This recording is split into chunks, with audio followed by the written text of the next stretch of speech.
오늘 찬양하는 두 분을 보면서 저 두 분은 어떤 길을 걸어오셨을까? 우리 대부분 지금까지 살아오면서 아마 죽을 고비 한두 번은 다 넘기고 여기까지 왔을 것입니다. 때로는 병에 걸려서 다 죽는다 그랬는데 사신 분도 계실 것이고, 어떤 큰 사고를 당해서 죽을 위기에 있었던 분도 계시고, 때로는 사업이 실패해서 정말 앞으로 어떻게 살아갈까 막막한 때도 있었을 것이고, 때로는 직장 생활을 하다가 때로는 결혼해서 살다가 죽을 만큼 힘든 적이 있었을 것입니다. 우리 요한 웨슬리 목사님도 6살 때에 사택에 불이 나서 다 죽게 되었는데 2층 창문을 깨고 구출이 되었습니다. 그래서 웨슬리 목사님의 어머니인 수산나는 요한 웨슬리를 부를 때마다 불에서 꺼낸 타다남은 나무 토막이라고 불렀습니다. 저도 생각해 보면 4, 5살쯤 돼서 장마가 끝나고 이제 물은 좀 많고 물이 맑을 때 개울가에서 놀다가 그만 물에 떠내려가는 것을 동네 형들이 구해준 기억이 지금도 생생하고, 초등학교 3학년인가 4학년 때에 어머니는 속회 인도를 하러 다른 집으로 가시고 어린 동생들과 함께 집에 있었는데, 동생들은 옆에서 잠들고 저는 옛날 호야불을 머리맡에 두고 엎드려서 공부를 하다가 깜빡 잠이 들었는데, 그만 제가 자다가 호야불을 쳐서 방 안에 불이 났습니다. 그런데 그날 마침 우리 할머니 집에도 속회가 있어서 교회를 안 다니셨던 할아버지가 갈 곳이 없으니까 우리 집에 오셔서 옆에 누우셨다가 그 할아버지가 불을 끄신 덕분에 저와 제 동생들은 살아날 수 있었습니다. 그때는 잘 몰랐는데 시간이 지나면 지날수록 생각되는 것이, 하나님께서 왜 나를 살리셨을까? 하나님께서 나를 여기까지 인도하신 분명한 뜻이 있을 것이고, 나는 정말 하나님이 나를 다시 살려준 만큼 잘 살고 있나 스스로 자문을 해봅니다. 6살 화재에서 살아남아 불에서 꺼낸 타다남은 나무 토막이라고 불렸던 존 웨슬리 목사님은 87년을 사시면서 세계적인 복음 증거자가 되었습니다. 하나님이 살리신 뜻을 온전히 이룬 분이라고 생각이 됩니다. 저를 포함해서 여러분, 우리가 정말 죽을 수밖에 없었던 나를 살리신 하나님의 뜻이 뭘까? 하나님이 우리에게 어떤 길을 가기를 원하실까 생각하며 살아야 됩니다. 옛날에 그런 사람이 있었지요. 그 사람의 이름은 모세라고 하는 사람입니다. 그는 죽을 수밖에 없는 운명을 가지고 태어난 사람입니다. 여러분도 잘 알다시피 그 당시에 남자아이가 태어나면 다 죽이라는 명령이 있었기 때문입니다. 애굽에서 누구든지 바로의 명령을 어길 수는 없습니다. 왜? 왕의 명령을 따르지 않는 것은 목숨을 잃는 것이기 때문입니다. 그러나 모세는 그 와중에 살아났습니다. 히브리 산파들과 그의 어머니 누나 때문에 살아난 것이죠. 우리는 그들의 이름을 기억하고 있습니다. 히브리 산파였던 십브라와 부아라는 두 사람, 모세의 어머니 요게벳, 모세의 누나 미리암 때문입니다. 그들이 없었다면 모세는 없습니다. 이거는 출애굽이라고 하는 정말로 대단한 대역사의 시작이 누구도 눈여겨보지 않았던, 그리고 누구도 기억하지 못하는 그런 여인들로부터 시작됐다고 하는 것입니다. 우리가 여기서 한번 깊이 생각해야 될 사실이 있습니다. 히브리 산파들은 자기들의 목숨을 빼앗을 수 있는 애굽 왕의 명령을 어떻게 거절할 수 있었을까? 거역할 수 있었을까? 마태복음 10장 28절에 몸은 죽여도 영혼은 능히 죽이지 못할 자들을 두려워하지 말고 오직 몸과 영혼을 능히 지옥에서 멸하실 수 있는 이를 두려워하라 그랬습니다. 히브리 산파들은 바로 왕의 명령도 무서웠지만 그러나 하나님을 더 무서워하고 더 두려워했다라고 하는 것이죠. 바로 그런 히브리 산파들의 재능과 그들이 갖고 있는 믿음이 모세를 살릴 수 있었고, 그래서 이스라엘 백성을 애굽에서 구하는 결정적인 역사의 시작의 역할을 했다고 하는 것이죠. 여러분은 지금까지 무엇을 위해서 살아오셨습니까? 세상의 많은 사람들, 우리를 포함해서 어떤 더 많은 소유를 목적으로 살아가고 있습니다. 사람들에게 가장 중요한 것이 뭐냐 물어보면 경제라고 얘기하고, 대부분의 젊은이들은 돈이라고 얘기를 합니다. 그렇다면 믿는 우리들은 하나님이 우리에게 무엇을 바라시는 것이, 무엇을 하기를 원하실까 하면서 생각하고 사시냐 하는 것이죠. 우리가 더 많은 것을 얻고 더 많은 것을 가지고 누리고, 우리가 정말 세상에서 전력을 다해서 살아가고 있는 그것을 가지고 하나님 앞에 갈 수 있느냐 하는 것입니다. 중요한 것은 소유가 아니라 우리를 살려주신 하나님의 영광을 위해서 사는 것임을 마음 깊이 새기시기를 바랍니다. 모세의 이름은 물에서 건짐을 받은 사람입니다. 이렇게 바로의 공주에게 발견된 모세는 애굽의 왕자가 됩니다. 바로의 궁전에서 최고의 교육을 받고 최고의 시설에서 최고의 대우를 받으면서 자랐지만, 그는 어릴 때 유모 역할을 했던 친어머니 요게벳을 통해서 모세의 내면에는 히브리 사람이라고 하는 정체성을 갖고 있었습니다. 사람은 유년기를 어떻게 보내느냐가 굉장히 중요하지요. 심리학자들은 사람의 성품은 2살 때까지 다 완성이 되고 유치원 때 이미 95% 이상이 결정된다고 얘기합니다. 사람은 누구나 다 어린 시절을, 그 시절을 마음에 품고 살아가지요. 모세도 마찬가지입니다. 그래서 자신의 민족인 히브리 사람을 괴롭히는 애굽 사람을 때려 죽인 것도 그가 히브리 사람으로 자랐기 때문입니다. 어찌되었든 그 격분에 못 이겨서 그는 애굽의 왕궁에서 도망치는 신세가 되고 말았습니다. 도망친 신세 미디안의 광야에서 그곳의 제사장인 이드로의 사위가 되어서 이제 양떼나 치고 사는 목동이 되었습니다. 애굽의 왕자에서 도망자의 신세가 되고 목동으로 객지에서 살아간다는 것은 아마 모세의 인생에 엄청난 좌절과 후회와 상실감으로 그 가슴을 짓눌렀을 것입니다. 동적인 히브리 사람을 도와줄 수 있는 방법도 없고, 아니 어쩌면 도와주었는데도 자기를 신고하겠다고 했던 히브리 사람들에게 실망해서 이젠 히브리 백성을 위해서 뭔가 해보겠다고 하는 생각마저도 버리고 살았을 것입니다. 그가 아내인 십보라와 사이에서 첫 아들을 얻습니다. 그 이름을 게르솜이라 그랬는데 그 게르솜이라고 하는 말의 뜻은 황무지에 사는 손님, 타국에서 나그네가 되었다라고 하는 것이죠. 얼마나 마음이 힘들었으면, 얼마나 상실감을 가지고 살았으면 자기 아들의 이름을 황무지에서 살아가는 손님이라고 그랬을까. 그의 가슴에 박힌 아픔을 그는 고스란히 끌어안고 살고 있었던 것입니다.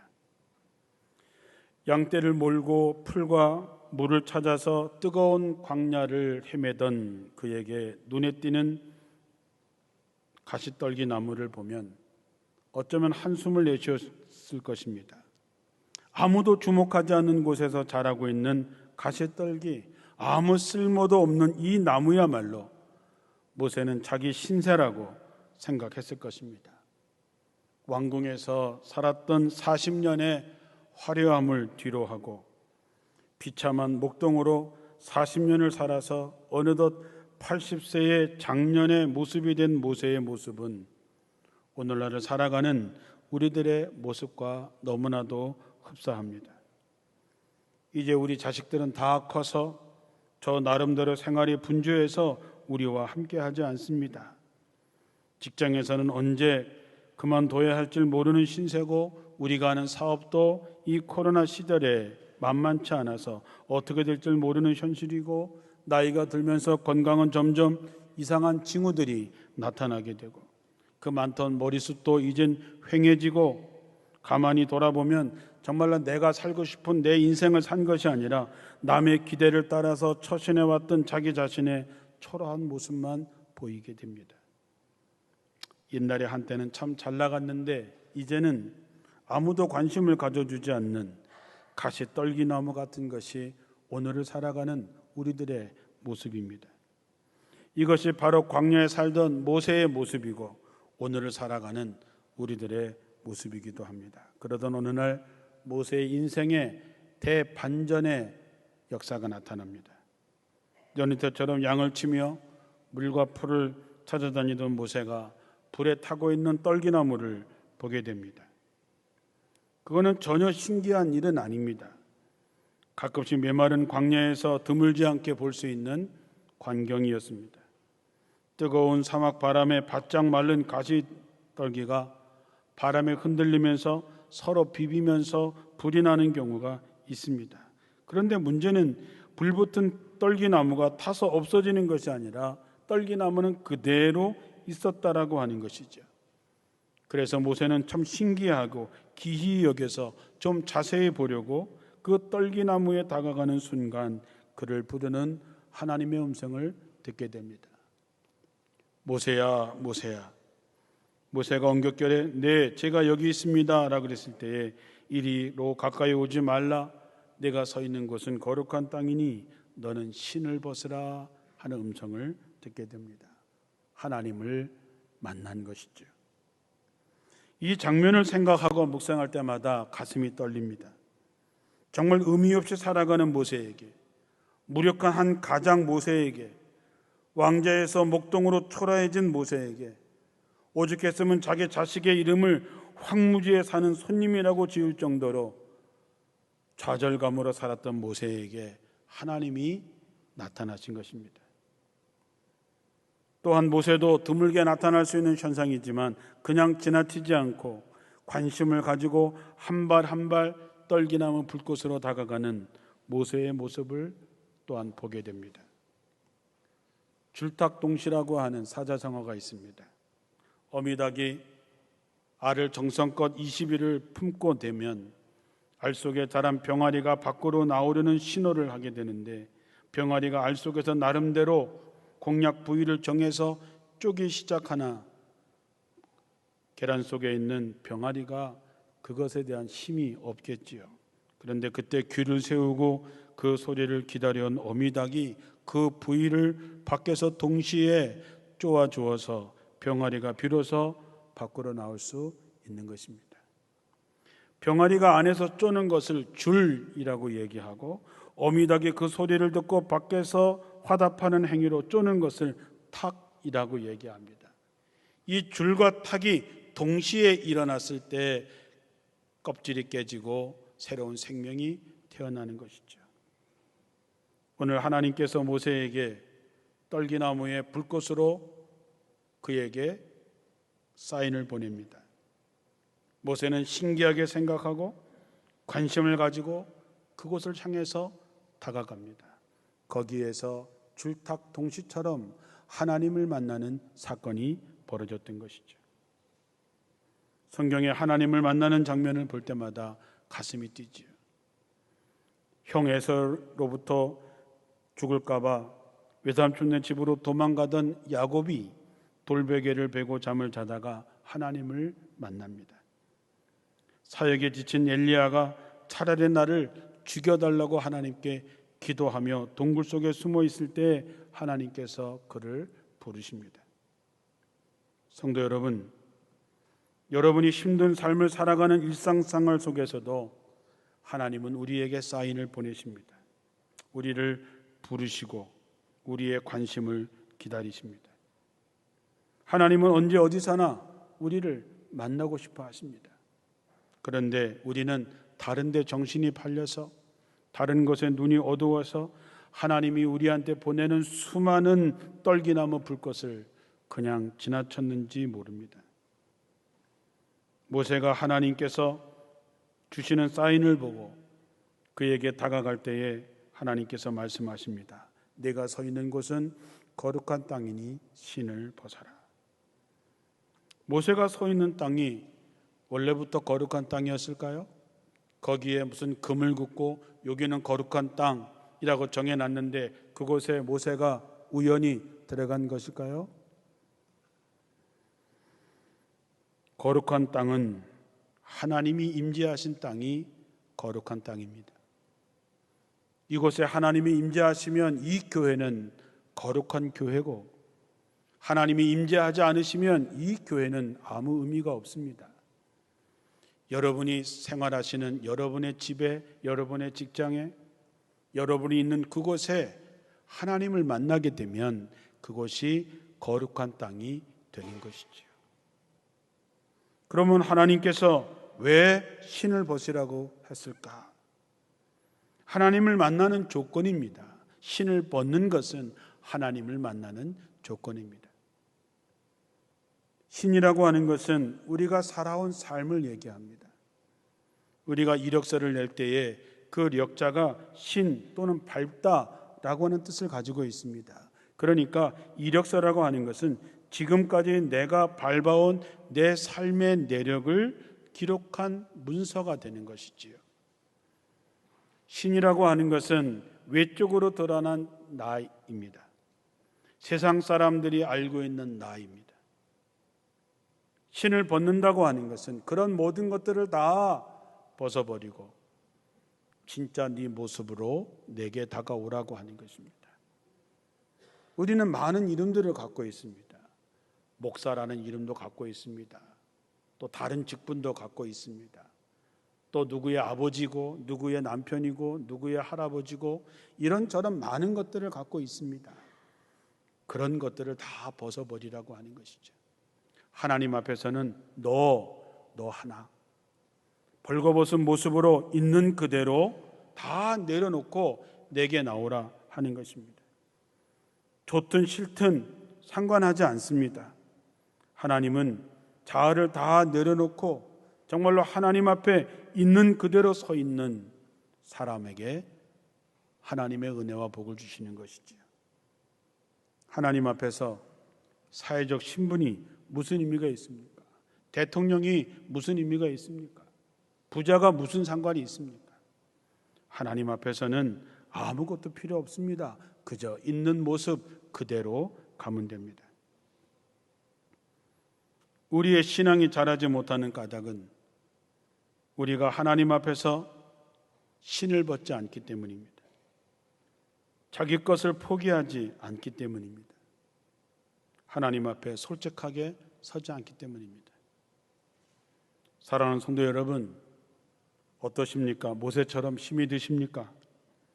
있는 모습 그대로 하나님 앞에 내려놓고 하나님을 만나는 여러분들이 되시기를 주님의 이름으로 축원합니다. 그럴 때 우리에게 진정한 길을 가르쳐 주시고 내가 앞으로 무엇을 해야 되는지를 주님께서 가르쳐 주십니다. 오늘 본문에서 또 하나 주목해야 될 것이 있습니다. 그것은 하나님의 나타나신 장소가 가시떨기나무였다고 하는 것이지요. 호렙산 주변의 미디안 광야에 흔히 발견되는 키가 아주 작은 관목류인 이 가시떨기나무는 참 보잘것없는 나무입니다. 제목으로도 쓸 수 없는 아주 별 필요가 없는 나무 같습니다. 어쩌면 우리들의 모습도 그렇지 않습니까? 세상 살면서 잘난 것도 없고 가진 것도 없고 그렇다고 많이 배운 것도 없고 그저 남이 알아주지도 않는 그런 삶일지 모르겠습니다. 그러나 하나님은 그런 가시떨기 나무 속에서 자신의 모습을 드러내셨습니다. 이 사실이 아주 중요합니다. 하나님은 스스로 크다, 스스로 잘났다라고 생각하는 사람을 통해서 나타나시는 것이 아니라 나는 정말 보잘것없어, 나는 아무것도 아니야 라고 하는 사람을 통해서 자신을 드러내신다고 하는 것이죠. 사랑하는 성도 여러분, 우리 가운데 하나님이 머무시면 우리 가운데 하나님의 불꽃을 보일 수 있습니다. 내가 떨기나무처럼 정말 보잘것없지만 하나님이 내게 임하시면 다른 사람들에게 하나님의 살아계심을 증명해낼 수 있습니다. 다른 사람들이 나를 통해서 하나님을 만나게 할 수 있습니다. 하나님은 우리가 큰 나무가 되지 못했다고 책망하지 않습니다. 모세처럼 바울처럼 위대한 인물이 못 됐다고 그래서 우리를 책망하지 않으십니다. 하나님은 우리의 연약함 때문에, 부족함 때문에, 우리의 나약함 때문에 좌절하고 힘들어하는 우리에게 하나님은 나타나셔서 우리에게 새로운 길을 보여주시는 것이죠. 여러분 안에 어떤 상처가 있는지, 어떤 불안이 있는지, 어떤 공허함이 있는지 주님은 다 아십니다. 여러분이 있는 모습 그대로 하나님 앞에 내려놓을 때에 하나님은 우리 가운데 있는 그 나약함을 가지고, 연약함을 가지고 강한 자들을 부끄럽게 하시는 역사를 이루실 것입니다. 고등학교 때 찬송을 부르면서 참 많이 울었던 찬송이 있습니다. 그때는 감리교에서 쓰던 개편 찬송가에는 없었고 새 찬송가에만 있어서 그 당시는 잘 부르지 않는 찬송이지만 그 찬송이 지금 우리가 갖고 있는 찬송 214장입니다. 나 주의 도움 받고자 주 예수님께 빕니다. 그 구원 허락하시사 날 받아 주소서. 내 모습 이대로 주 받아 주소서. 날 위해 돌아가신 주 날 받아 주소서. 큰 죄에 빠져 영죽을 날 위해 피 흘리셨으니 주 형상대로 빚으사 날 받아 주소서. 내 모습 이대로 주 받아 주소서. 날 위해 돌아가신 주 날 받아 주소서. 내 힘과 결심 약하여 늘 깨어지기 쉬우니 주 이름으로 구원해 날 받아 주소서. 내 모습 이대로 날 받아 주소서. 날 위해 돌아가신 주 날 받아 주소서. 내 주님 서신 발 앞에 나 꿇어 엎드렸으니 그 크신 역사 이루게 날 받아 주소서. 내 모습 이대로 주 받아 주소서. 날 위해 돌아가신 주 날 받아 주소서. 하나님은 정말 우리가 있는 모습 그대로, 부족한 대로, 아픈 대로, 나약한 대로, 실망한 대로, 좌절한 대로 우리 있는 모습 그대로 우리를 받으셔서 큰 역사를 이루게 되기를 주님의 이름으로 축원합니다. 하나님은 여러분 한 분 한 분을 다 기억하십니다. 그리고 날마다 여러분의 이름을 부르십니다. 떨기나무 불꽃 가운데서 모세야 모세야 불렀던 하나님께서 오늘 여러분들의 이름을 부르십니다. 우린 그저 주님 앞에 나가서 내 모든 것 다 내려놓고 주님 앞에 서게 됐을 때 주님께서 우리의 인생을 바꿔주십니다. 우리를 통해서 위대한 일을 이루시게 될 것입니다. 어쩌면 우리는 한 달란트밖에 못 받은 사람일지 모릅니다. 그러나 적어도 그것을 땅에 묻어두지는 말아야 되지 않겠습니까? 오늘도 부르시는 하나님의 음성을 꼭 듣게 되기를 바랍니다. 하나님 앞에 여러분의 있는 모습 그대로 나가시기를 바랍니다. 그래서 여러분의 인생을 보듬어 안으시고 여러분에게 새 희망을 주시고 여러분의 큰 역사를 이루실 하나님을 찬양하며 한 주간을 살아가시기를 주님의 이름으로 축원합니다.